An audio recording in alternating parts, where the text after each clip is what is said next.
folks, and welcome to. Are we calling this Politics Month, Craig? No, we What are we calling this? We just go with BTN. We'll not name it. We'll just continue on. We should have probably figured this out. But it is a month of politics, so it's a month of politics. It's election month. Yeah. Okay. So we're going to be talking to a lot of the candidates for the Scottish parliamentary election 2021. Nearly called it 2020 there. Let's forget about 2020 as a year because it was awful.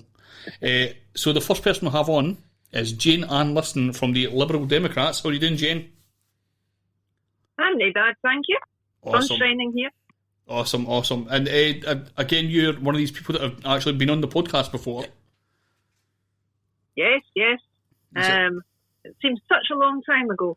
Yeah, I'm sure it wasn't really. It's 5 years ago now. That's how long we've been doing this. Mm-hmm. Although this time you didn't need to cycle here, so that was good.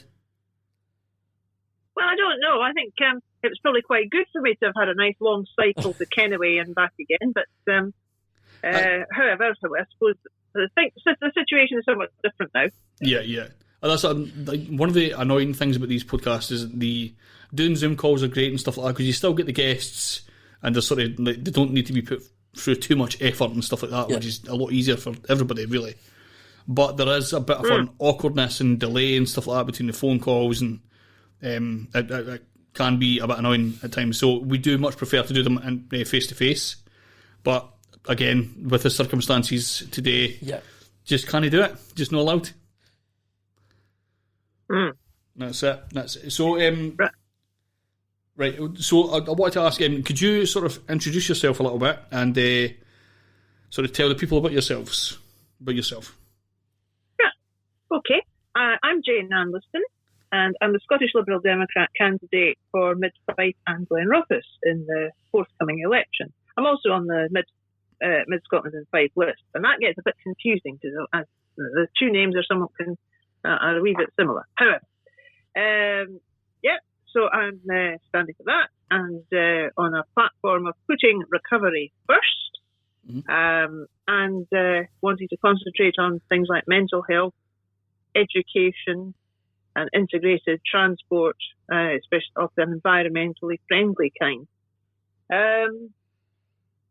So I'm also a Fife councillor at the moment. And I've been doing that for a few years. Were you doing that the last time you were on here as well? No, that was 2017. Right. That's right. I wasn't back. I wasn't back on the council in 2016, but I was aiming for it. Yeah. That happened in 2017. Yeah. That's fine. Okay, so I want to ask a question just off the bat. I'm going to ask all the candidates this. If you've been sort of involved in politics for years, you would have been used to doing like radio shows and stuff like that, and hustings and all those kind of things where you're kind of limited to answers and stuff like that a lot of the time. I've seen like radio interviews where there's sort of been told, could you give us like 3 minutes on this? And hustings are very, very similar, where you have to like argue the case and very sort of limit the amount of times. Do you much prefer to do these kind of conversations, or do you do well in this sort of husting situation? Well, you'd have to ask people that have seen me. No one's thrown anything yet. Mm-hmm. It's a bit difficult because, on the one hand, the in-person husting only you get a better vibe. I think you can, as Willie Rennie puts it, you can see the whites of their eyes. And he's talking about the audience when you're at one of these things. Mm-hmm. On the other hand, they tend to the audience you reach is small. Mm-hmm. Most of the people have probably already made up their minds who they're voting for anyway at these things. Mm-hmm. And they take time, which one could perhaps be using to speak to more people doing something else. Naturally, one welcomes all the opportunities to engage with voters, but that's perhaps the drawback of a live husting. Not to mention, of course, the travel time, which might just be walking around the corner or something, but still, it's all these things add up.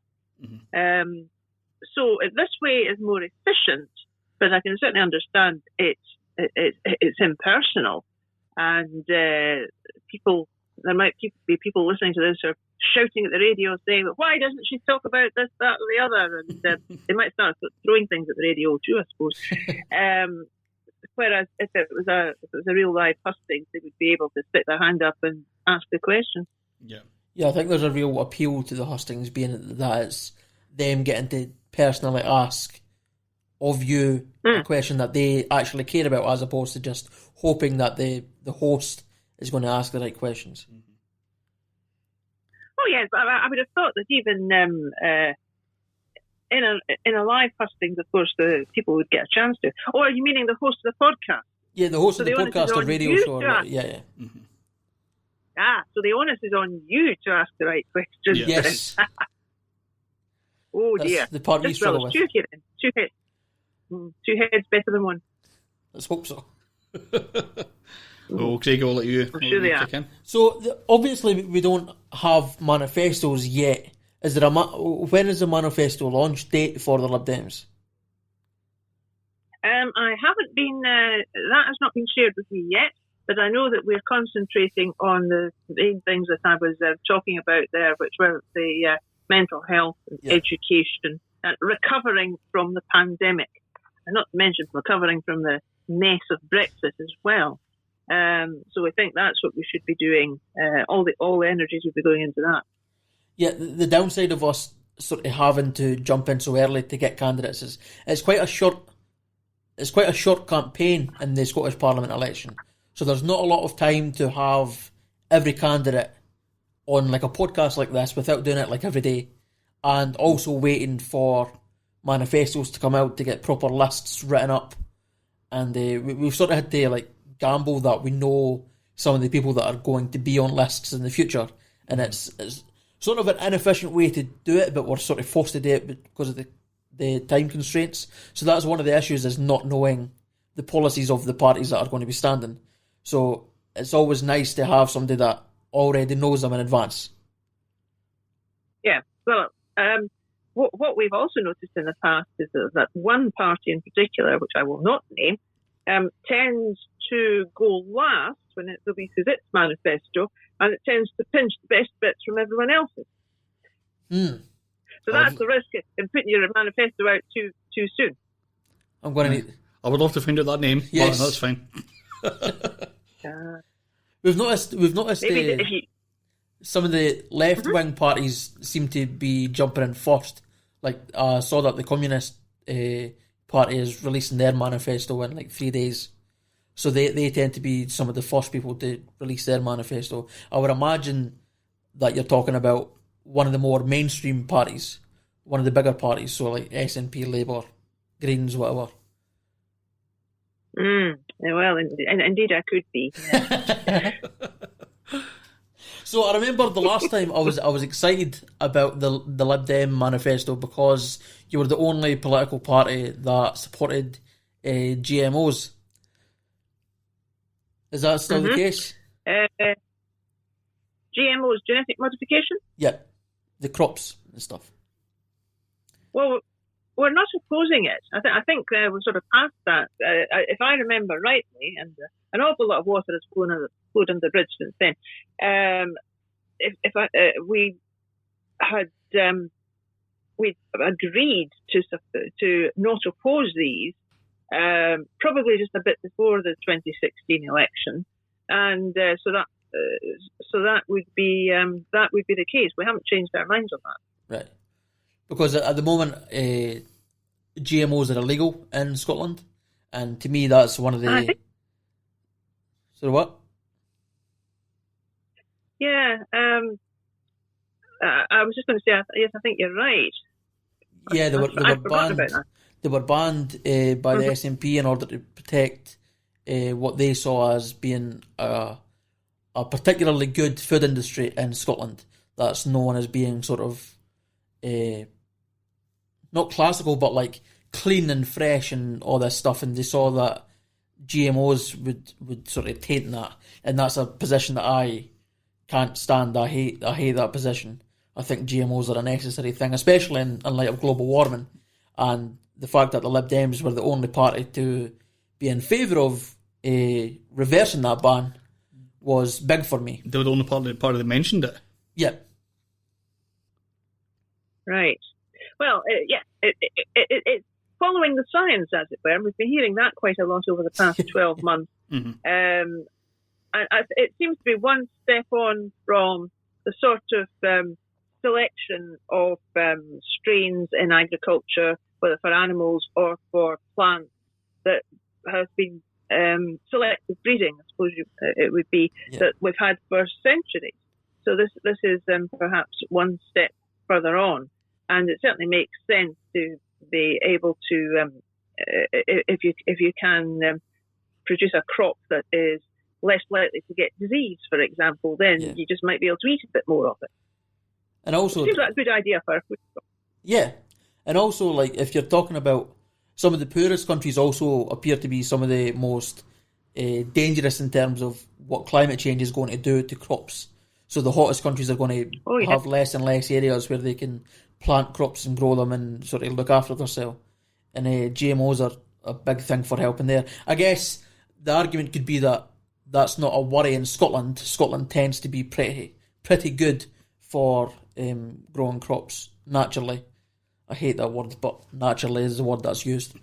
And so that the argument is that it's not a big deal here, but yeah.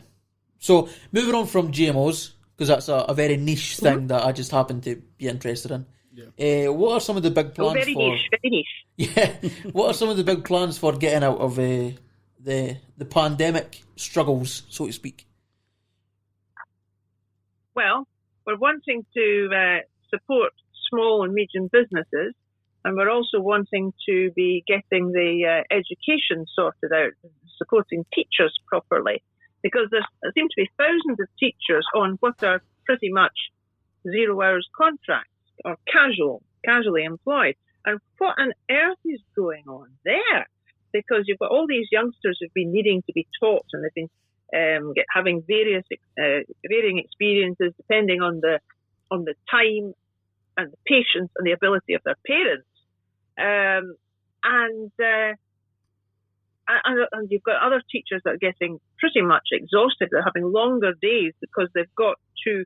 The schools are back in bits and pieces at the moment, so you've they have to teach face to face, but they've also got to prepare lessons and deliver them online for the ones that are still at home. Yeah. So it seems very strange there that there's all these teachers that are on sort of casual contracts when we're needing to have more of them in and more of them properly engaged and feeling valued for the work they're doing. Yeah, I wasn't aware that there were teachers on 0 hours contract. I thought it would have. I always assumed, of course, I'm not a teacher. I always assumed that it would have been a salaried thing where you're a teacher now. This is how long you need to work. This is how much you would be paid to work per year, and that would be the end of it. I didn't realise there was so many limitations on it. Well, that's what the teachers' unions are calling it, 0 hours contract. So they should know what they're talking about. I think 5,000 was the number that Willie came up with in Holyrood the other day. I noticed it was sort of batted away by the First Minister or the Deputy First Minister or whoever it was that answered it, saying, "Oh, but it's up to local authorities to employ teachers. We don't employ teachers." Well, yes, but I don't think the local authorities want to be doing this casualisation. And of course, the local government purse strings are very much controlled by central government. Yeah. So I think that's probably extremely significant as well. Did you say there was 5,000 teachers in Scotland? Do you mean? I was going to say as well. That's the number I think that Willie said. It was certainly in the thousands. Damn, that's a lot. There's a lot of people just struggling there. Well, yes, they're sort of not knowing, I suppose, from how many hours they're going to be teaching, or from maybe not day to day, but certainly week to week. Mm-hmm. As you might say, that's no way to run a railway. And it's a weird position as well. Like, I've been on a 0 hour contract, and I never ever worked for the place, and I was there for 2 months. To be that would mean that you couldn't Yeah, that would mean that you wouldn't be counted as eligible as available for work. Yeah, that was it. Yeah, and just to be a teacher, to think you've got your foot in the door for like a job that's you for life, and to be sort of tied down to just again what I was doing. Really, it must be sad. Yeah. Oh, it was quite wrong that 0 hours contracts were forbidding people to be taking work elsewhere when there was nothing for them to do with their first employer. There are people who say this sort of contract suits them better.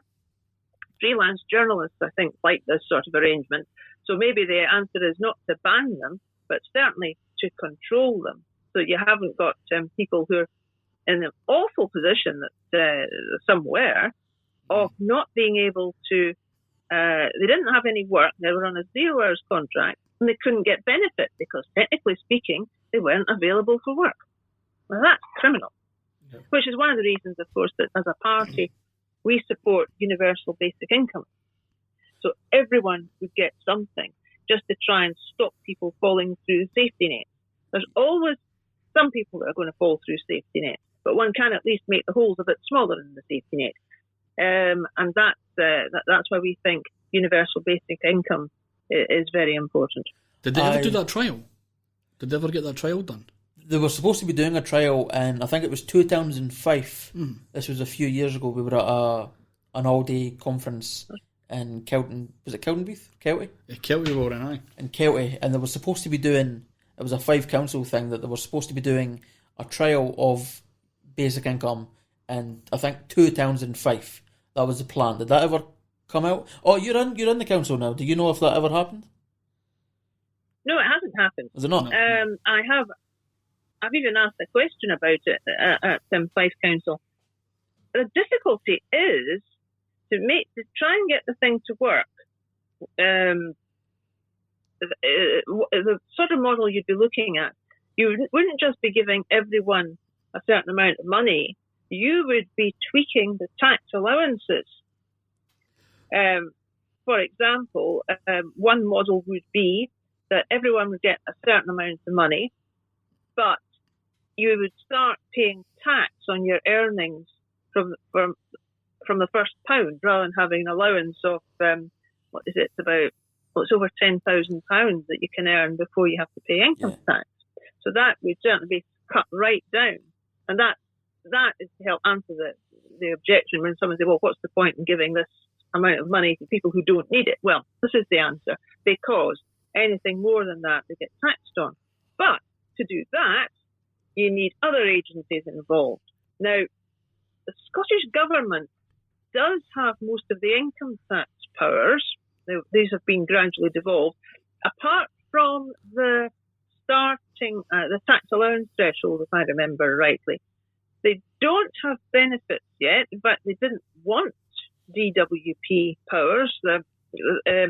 Westminster was proposing to devolve them, but the Scottish Government in Holyrood said, "No thanks, we don't want this, it's too difficult." So welfare is still pretty much, and DWP is still pretty much reserved to Westminster. But you need all that to work together if you're going to be playing around with the taxes. And that's how I couldn't see how they were going to do it. I did ask, but I think they just said, "Well, yeah, we're trying to work this out," and that's as far as it went. Because otherwise you'd get a false result once you've done your trial. So has it officially been scrapped now, or are they still trying to say that it's coming? There's just don't know when. It's not. Yeah, I think that's right. It's a bit like the promise back in 2007 to abolish the unfair council tax. I don't know if you remember that. Yes, because I'm a proponent of scrapping the council tax as it is. That's right. Oh, I'll just kick That's right, because they promised to do it again in 2011. Yeah. The unfair council tax. They're going to get rid of it. We still got it. There must have been something else they were concentrating on just after 2011, and in the 2011-2016 Parliament, and I can't think what it could possibly have been. Yeah, I can't think. No, but that probably wasn't the only thing that didn't get dealt with at the time. So, well, I suppose all things come to those who wait, but it does seem a wee bit of a long time, take 14 years to sort out to get rid of the unfair council tax. Jesus, that's 14 years. Mm-hmm. When you say 2007, I thought, about 5 or 6 years ago. You forget how much stuff's moved on. I forgot about that other decade. Mm-hmm. We are old now. You have to remember that. Stuff moves on really quickly. I know there's sorry, on you go. I was going to say, when I was a child, I can remember Harold Wilson's government, and they would go on about 13 years of Tory misrule. And the implication was 13 years they were in too long, and therefore that's how Labour were able to replace them. Mm. The current administration in Holyrood has been in for 14 years. I'll leave it at that. Again, it doesn't feel that long either. No, you always think of the SNP being a new thing, and it's not a new thing. 14 years. Jesus. Another aspect of UBI is another concept which I don't support, but it is argued as an alternative to be cheaper and sort of easier to implement, is a negative income tax, where you get to a certain point where if you're not earning enough money, the government just gives you the extra to make up to that point. Mm. Would that be something that you would take as a suitable alternative if it was proposed? Well, it's going to have the same problems as the UBI, in that you have to have all the agencies cooperating, I would have thought. In effect, it sounds much like the same thing. But it's UBI that we've opted for, and negative income tax might come under that heading, but I wouldn't have thought that would be the first model we'd be looking at. Yeah, my issue was always the idea of, the reason I support a universal basic income of some sort is the universal aspect of it, so no one's shamed for being in this specific area where they need that money. Whereas if it's a negative income tax and you're not earning, I don't know, 13,000 a year and you need someone topped up or whatever, you're suddenly in the bracket of being shameable because you don't have enough money, you don't have a good enough job to get into this bracket. And so that's why I've always sort of chosen the universal aspect over something like negative income tax. It seems much easier to implement and less likely to be shaming. That's a very good point. I was thinking naively that, of course, all this would be kept very quiet, and it wouldn't be writ large upon people's foreheads. But on the other hand, I could see that there could be the sort of difficulty that you mentioned. For example, we've already got that. We've already got that in things like preschool meal entitlements. Yeah. Because it's very worrying, the number of people who don't claim for preschool meals. I can't remember what the percentage is in the primary school, but in Fife. But in the secondary schools, you go down to something like only 20% of families who are entitled to preschool meals actually claim them. Yeah. Well, I mean, there's something very wrong there. When you're at high school, you're sort of more likely to want to go with your friends, and if your friends don't want to eat at the dinner at the school diner thing, whatever they call it, whatever the kids call it now, if you don't want to eat there, your friends are going to leave you and you're going to be eating alone. So there's sort of more of an incentive to try and go elsewhere. But it's not the pupils that choose to fill in the form or not. It's the parents. Yeah. And I would have thought that the parents would be pretty keen that their offspring did get a decent dinner, and therefore would have filled the thing in, but they're not doing it. Is there maybe an issue like from... And the other... Oh, on you go, sorry, Jay. Go on. I'm thinking maybe it's like an issue from like the government side of things, that they're not advertising it well enough. That is a big issue as well. Sort of thing. Because like, did they just assume that it's like from primary school, they don't really need to sign up again for it to kick in for high school? No. The secondary schools, if Madras College is anything to go by, because I'm on the parent council for that, they do put reminders out, and they try, because some of the pupils that they've got coming in, of course, will have come from all sorts of feeders primaries, and they'll be saying, do claim this if you can, but it doesn't happen for whatever reason. And there's two consequences of that. One, youngsters are missing out on getting a decent dinner. Two, the schools are missing out on what they call PEF funding, pupil equity funding. That's actually based roughly on the pupil premium in England, which actually came from the Liberal Democrats way back when. Now, but the pupil equity funding depends upon the number of pupils whose parents are claiming free school meals. So it's not the ones who are entitled to, which they must know. They can come up with percentages of the ones who aren't claiming, but it's the ones who actually do. And that affects this funding, which is supposed to help to pupils whose families aren't so well off so they can participate fully in school life and activities, so that they're not getting enough of it. And therefore, they're all losing out. It would be better if the government knows what the numbers that are eligible, then they should just be basing the PEF money on that. I would have thought. Yeah, I know. When I was at school, I was on free school meals, and when I first started high school, you used to get a laminated card that you would hand in to the dinner ladies or whatever, and they would give you a specific meal. There was not enough on the token to get a meal and a drink. You had to choose between one or the other. So you had to get like one of the side meals. So it was like a piece of pizza, or it was a sandwich and a drink. But you couldn't get like the mince and torties and a drink. But well, then, that's crap. Yeah, exactly. And then that was changed about a year in. I was maybe in second year at the time when they changed. Do you mind having to explain that to Mum as well? Yeah. Because like Mum just because I had to do the same thing and then you had to do it again. Yeah. Like explaining to her that we couldn't afford a full meal and a drink. Yeah.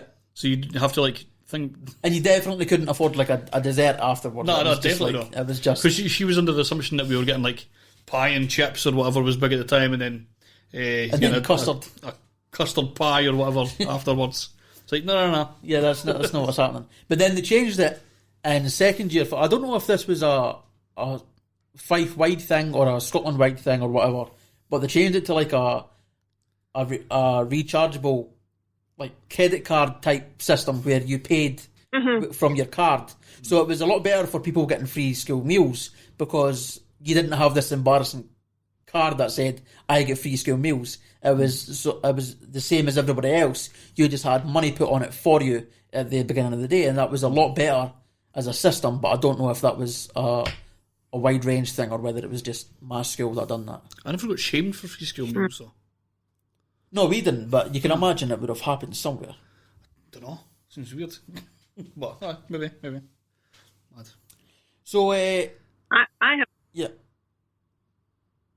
On you I go. was going to say I have this idea that school meal. This is not Liberal Democrat policy yet, but though I think we've been supporting free meals for primary children certainly, but I would say that free meals should be available to all pupils, but they stay on the premises. Yeah. Because what I would hate to see was a whole lot of good food being cooked, and it would be food that was up to proper nutritional standards, and then thrown out because the kids decide to be smart and they're going to the supermarket to have a pie and a cake instead. Yeah. And it's very interesting because with COVID, one of the things that's been pinpointed is obesity. I believe Scotland has the fattest, most overweight children in Europe. In fact, I've even heard that Fife is the worst in Scotland. Oh. I hope that's not the case, but it has been. But I have heard that said. Now, obesity does seem to have been playing a part in whether people died from COVID-19 or not. The Prime Minister, for example, probably had problems because he is distinctly tubby. So given that this sort of thing could be being started off by youngsters going out every day and having chips, and some do, then maybe if you're keeping them in, and at least until school leaving age, they're having to have their dinner in the school and they're getting a proper meal, then that perhaps would help, because when you know yourself, we all do pretty silly things when we're quite a bit younger because we haven't got the decision-making process in place yet. Yeah. And once you're old enough to do that, that's one thing, and that's when you're allowed to do things like get married and vote and the like. But silly things like that. Until then, I think it should perhaps be borne in mind that the decision-making processes aren't fully formed yet, so we will protect the people until they can do that for themselves. Now that is just an idea of mine, but I just chuck that one into play, for example. Yeah, school's always been interesting for me because I've always, because I'm a fat ass, I'm tubby, as you say.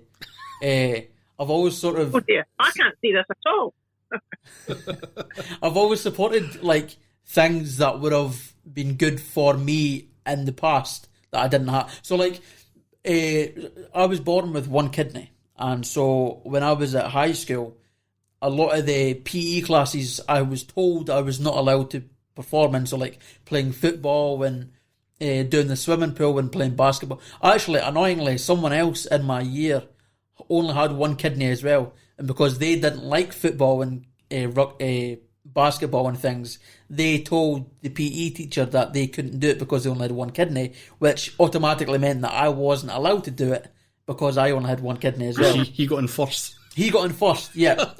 So I was sort of forced out of PE, and I always felt really annoyed about that because even as a kid I was fat, but I knew I quite enjoyed PE. I just never got a chance to do it properly because I was always sort of overly protected and stopped from doing anything that would be deemed as scary or hurtful in any way. And I feel like that wasn't good in the long run because now look at the size of me. And I feel like we should put more emphasis on PE classes to make them more fun, to make people want to enjoy them and to be a part of them instead of making them scary for people. Because that seems like that's what it was.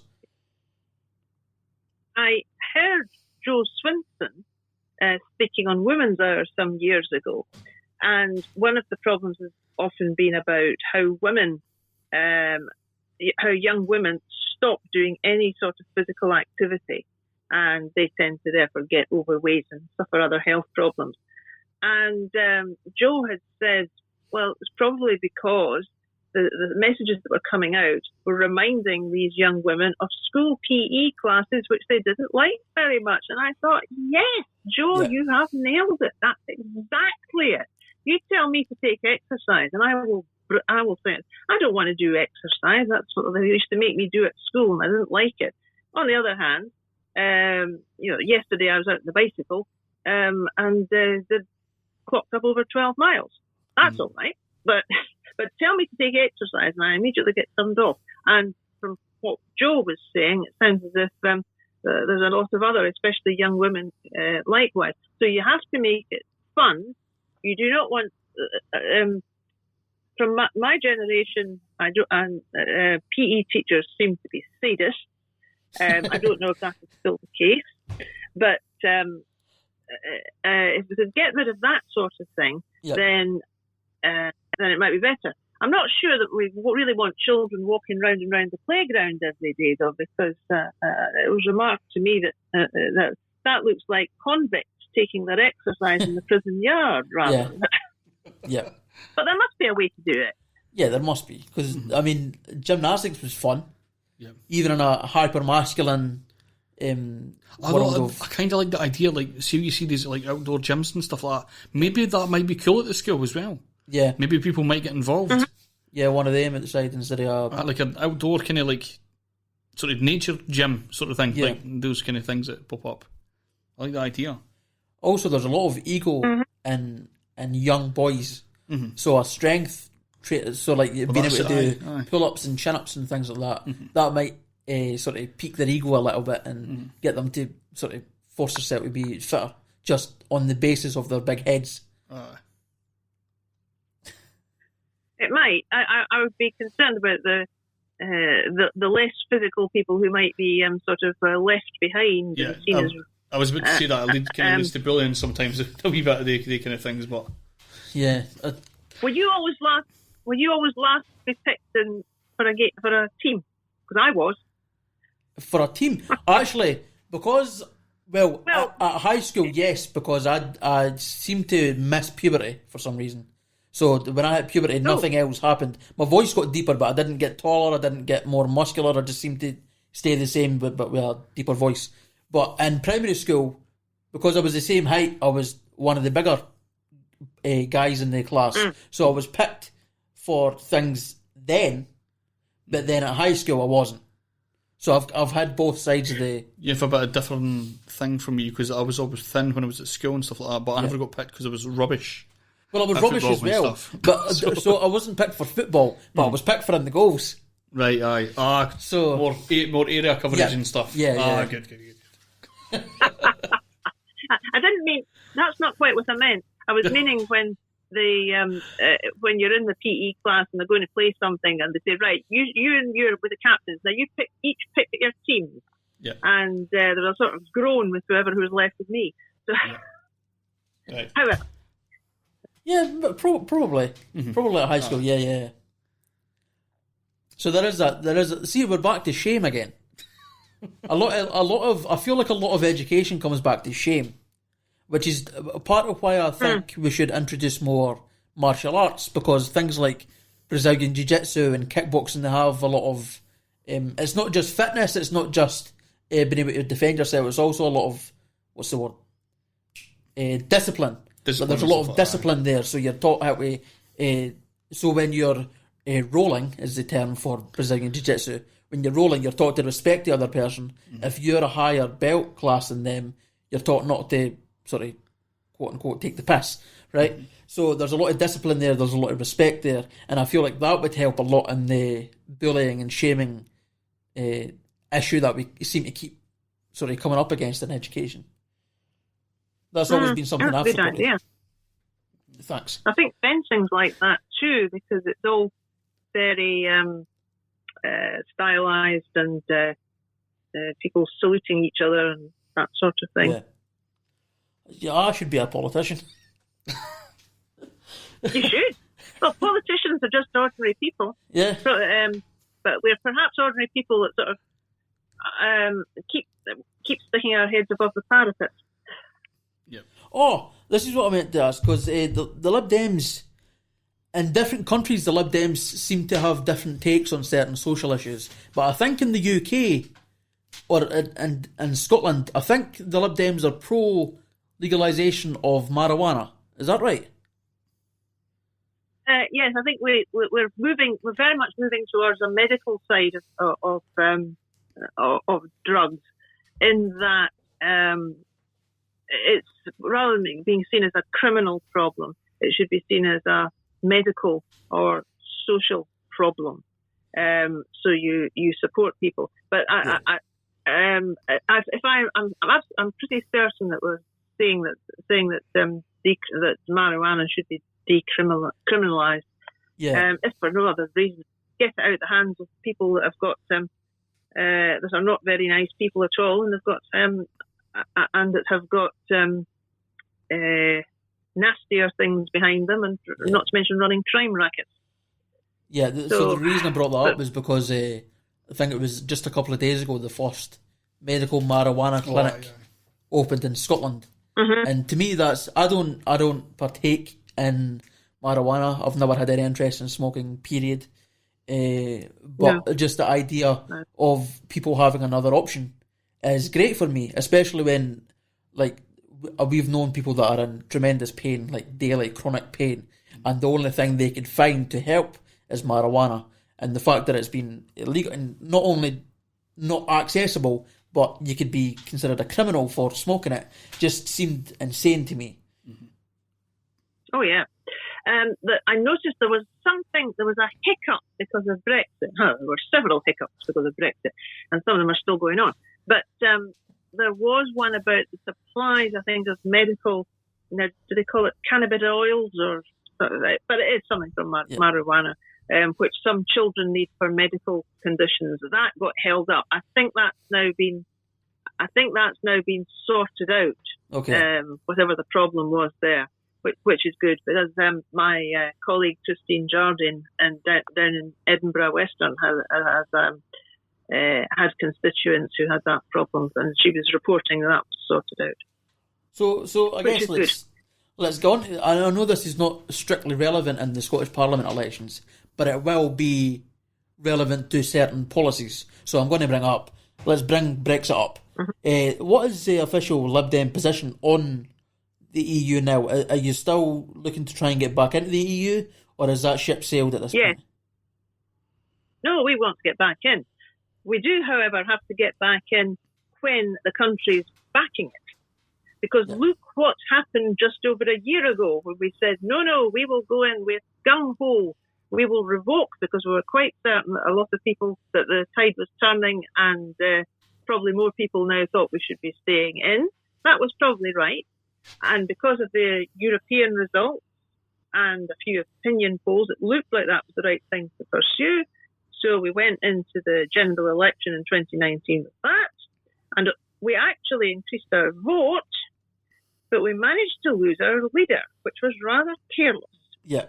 So, and it would appear that one of the funny things was there were a lot of people who said, well, I voted for Remain, but, we've had the vote, so we better go along with it, despite the fact it's likely to be extremely harmful.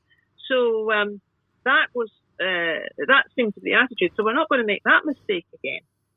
But at our federal conference, which we just had last weekend online, we were saying, we want to have, first of all, the closest possible ties with Europe. And that includes the single market and the trade area. I think it's is it still called EFTA? It may be. So that we're paving the way for getting back in as soon as possible. But we're still needing a bit more of a shift in public opinion. I think people are coming round to it because they're suddenly realising that a lot of the things that they were being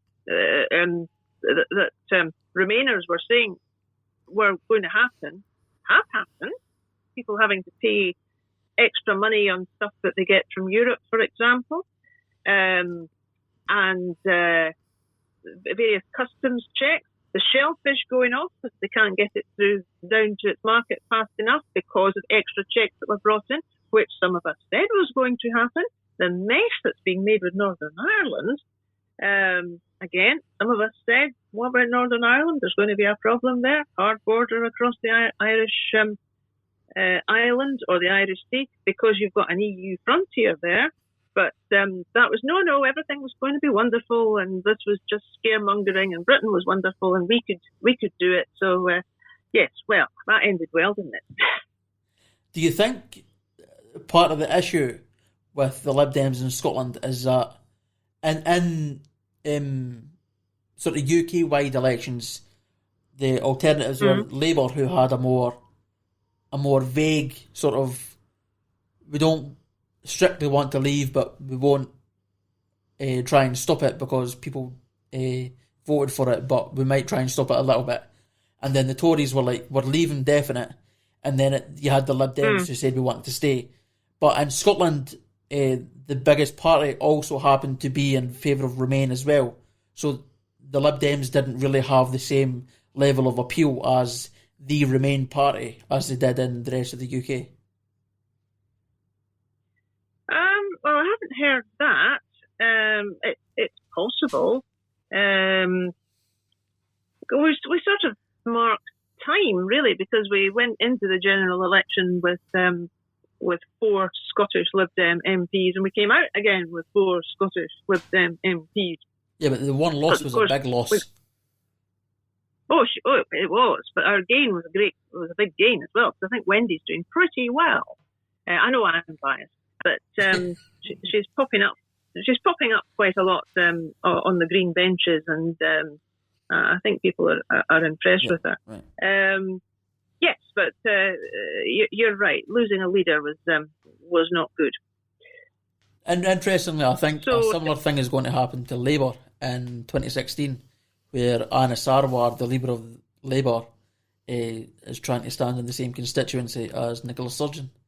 And I think he's going to lose that, and I think it's not a good start for him. 2016? 2021. Damn.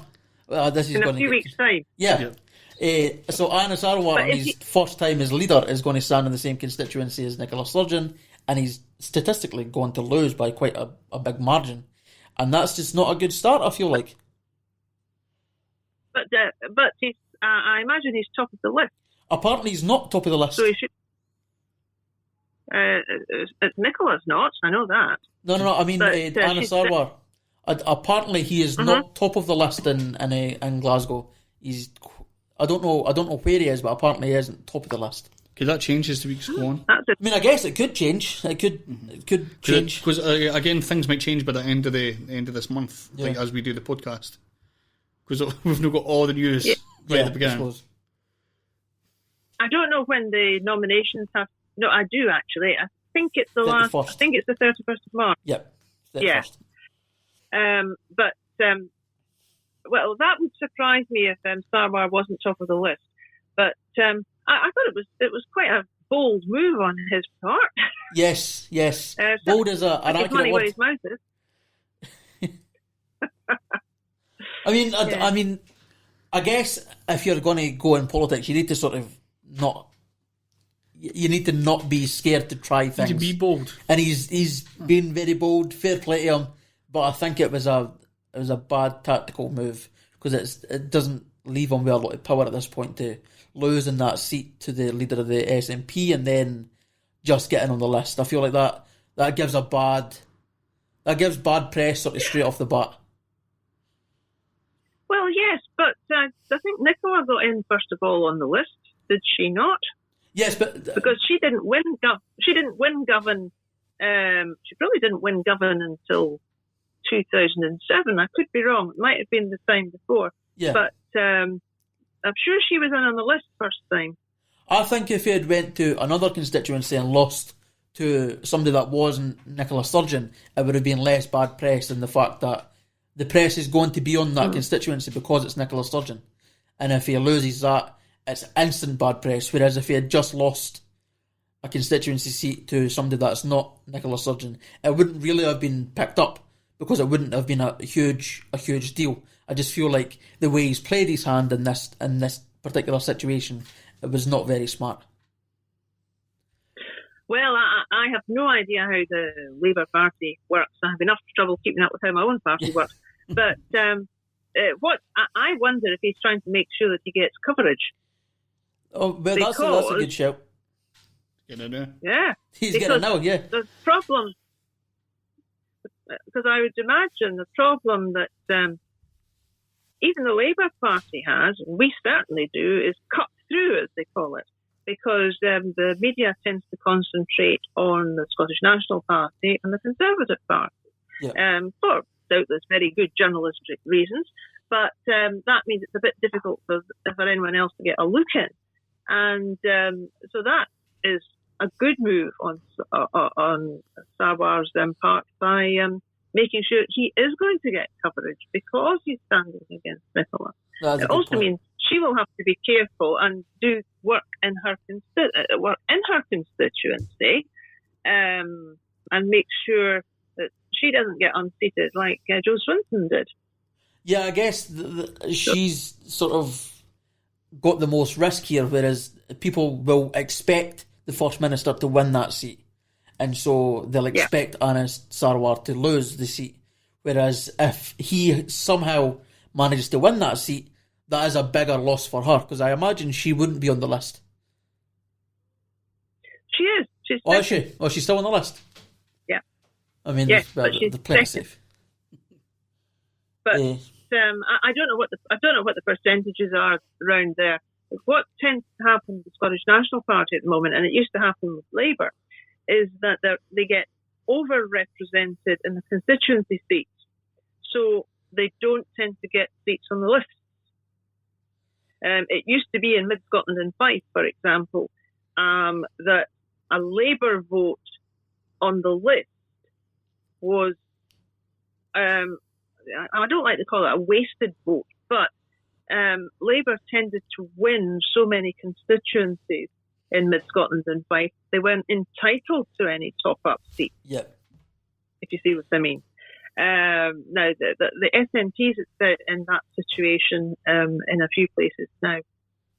Yeah, Fife is the main one where they're, if they happen to take Willie Rennie's seat as well, they'll need... Over my dead body. I think it was something like they'd need 60,000 extra seats. I done the maths because I was sort of explaining the AMS system to other people, and I think they would need. Yeah. They got 120,000 votes last time on the list, and they got 0 seats. And I think if they take Willie Rennie's seat, they would need 180,000 votes, and it's not a thing that's going to happen in my view. But the SNP seem to think that it's worthy to keep going with 2 votes SNP. So, I mean, I'll let them get on with it. Well, indeed. As I said, I don't understand how they work either. So I'll just let them get on with them running their own show, and I will get on with them doing things for my side, as it were. So, independence, are you for it yet, or are you against still? What a silly question. Of course I'm against it. I'll tell you why. Because it'll be Brexit on steroids. Well, I figured in 5 years past, you might have changed your mind a wee bit. No. I don't change my mind. Not usually. Because I still can't see the arguments for it. And what I did notice during the Brexit debate was that all the arguments for leaving the EU are the same ones I'm hearing the same from those supporting independence. They're saying the same sort of thing. We're going to take back control, and it's all going to be wonderful. And Scotland will be let back into the EU like that because we're Scottish, you see. So we can do this, and it doesn't matter that there would be a smaller country and a smaller unit, but we're Scottish, so we can do this sort of thing. So it's this exceptionalism argument, and it worries me very much because if support for independence went up to 75%, well, the ball's in the slate and the game's a bogey, as they say. But it's not there. It's not anywhere near there yet. And what we've noticed with Brexit is, I think they're calling it regret or something, that people who voted to leave Europe have discovered what it's like and are now saying, oh, well, we want back in, because it was really quite close. I would absolutely hate if that's what happened in Scotland. If you had, because at the moment, the sort of thing, I think what is proposed, another referendum with you're putting everything on hold again for the best part of 2 years, while the sides slug it out. 50% plus one would do it, and then you get people saying, oh, but we didn't think it was going to be like this. We didn't realise we were going to have to pay customs duty on the stamp on a parcel from my granny down in Newcastle, and I didn't realise I was going to get stopped at the border every time I just drove across to go to my work. That if you look, the border seats in Scotland are all, I think they're all showing, if they're not all Conservative, the last opinion poll I saw, they were all showing Conservatives likely to win them. Because the people in the borders who will be the most affected by it, they really don't want it. And that's why they're voting Conservative. It's a great pity. I wish they would vote Lib Dem, because we used to be quite strong down there. But they obviously have decided that because the Conservatives are so anti-SNP that that's the best bet. So I think we would be in a very bad position if we found ourselves in Scotland the same way as has happened with Europe for the whole of the United Kingdom, with people saying, oh, well, we didn't think it was going to be like this. Oh, changed our mind. Can we not rejoin? Well, actually, it's not that easy.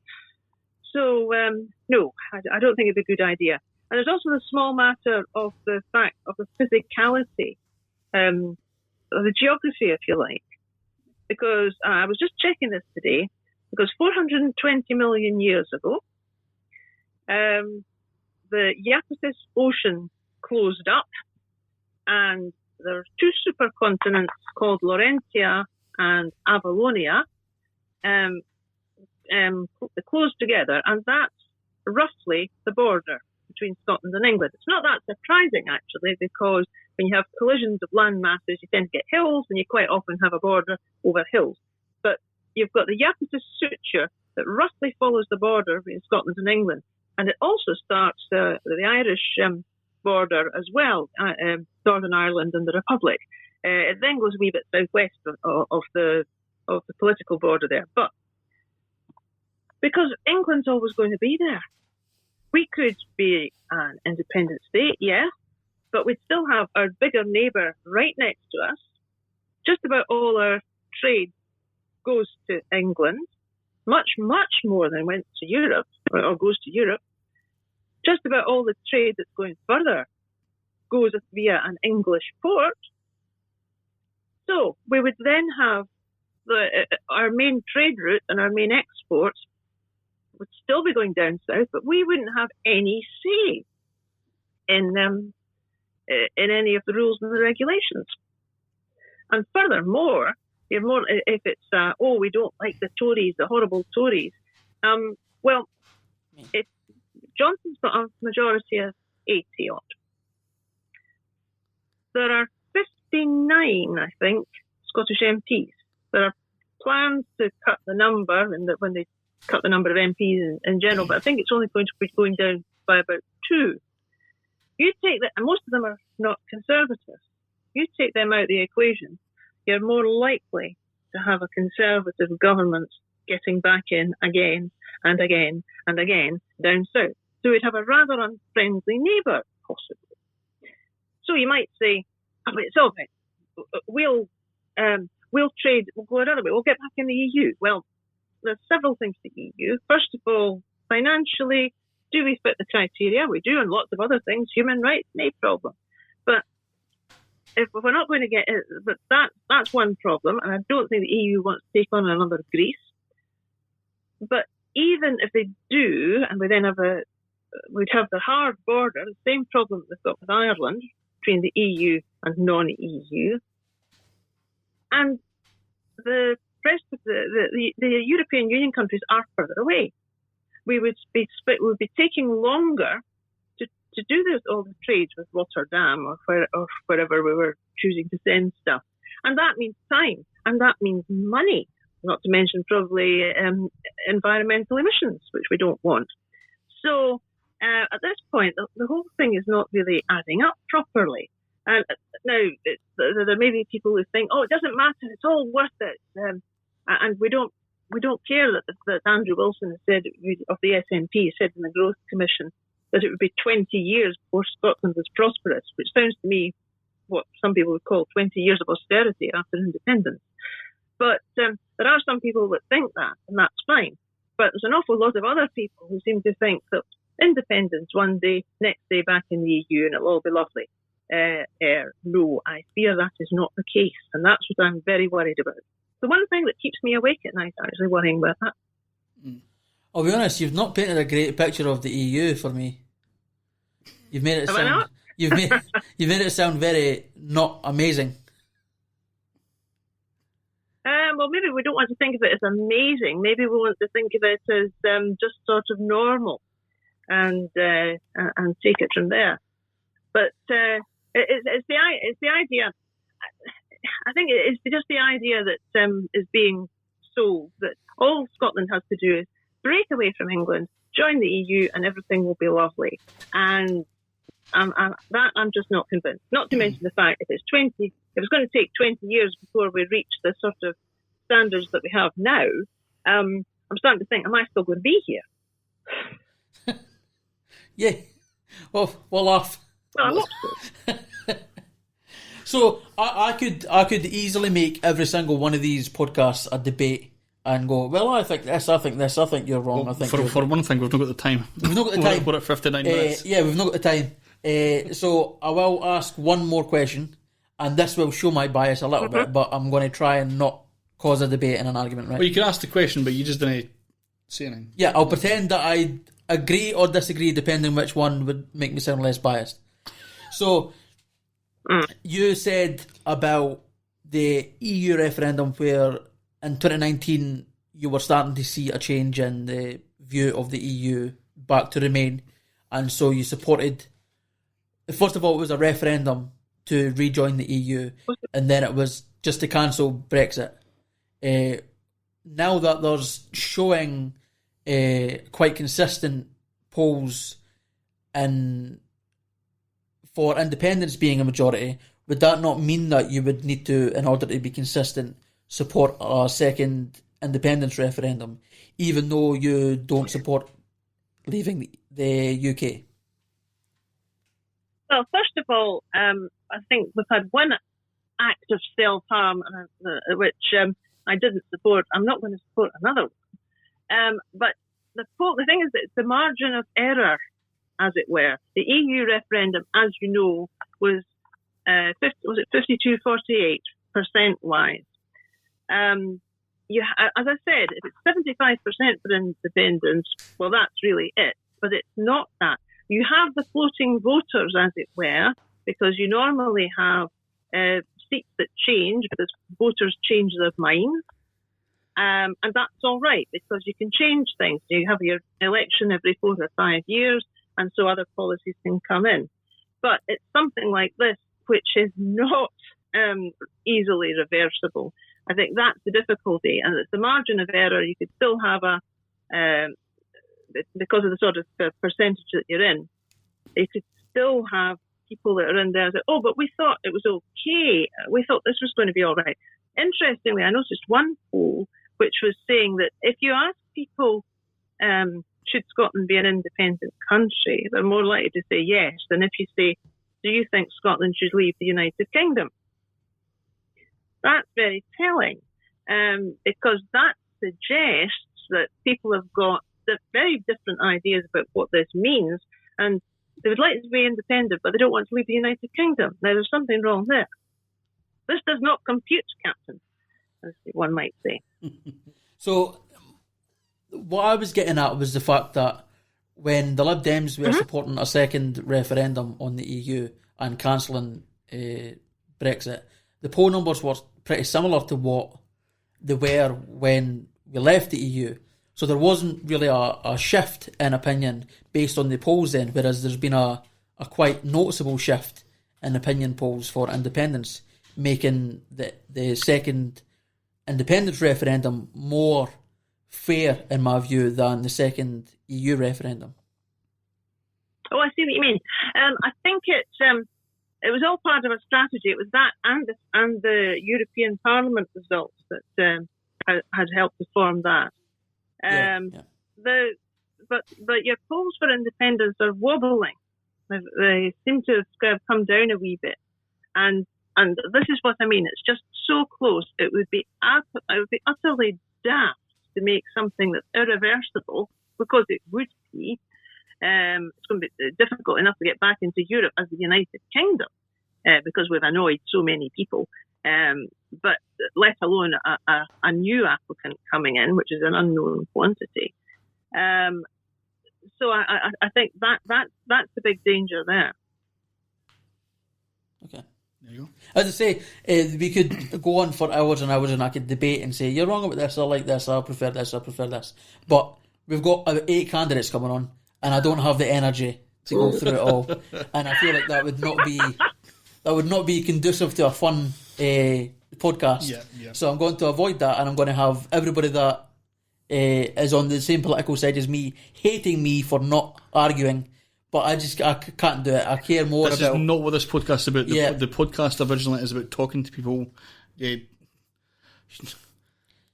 getting their ideas out there, and basically having a chat. Yeah. Really, a lot of the time. And so the reason we've done this was we're very pro-democracy, and we believe that the biggest thing for democracy is being informed about what candidates actually believe. And one of the biggest annoyances is that, like, on local radio and stuff, you see politicians that go on and they're given 10 minutes and they're given like certain spots to speak and stuff like that, and I kind of hate that. Yeah. So this is the whole idea of having a long form conversation and just getting a lot more out of the candidates.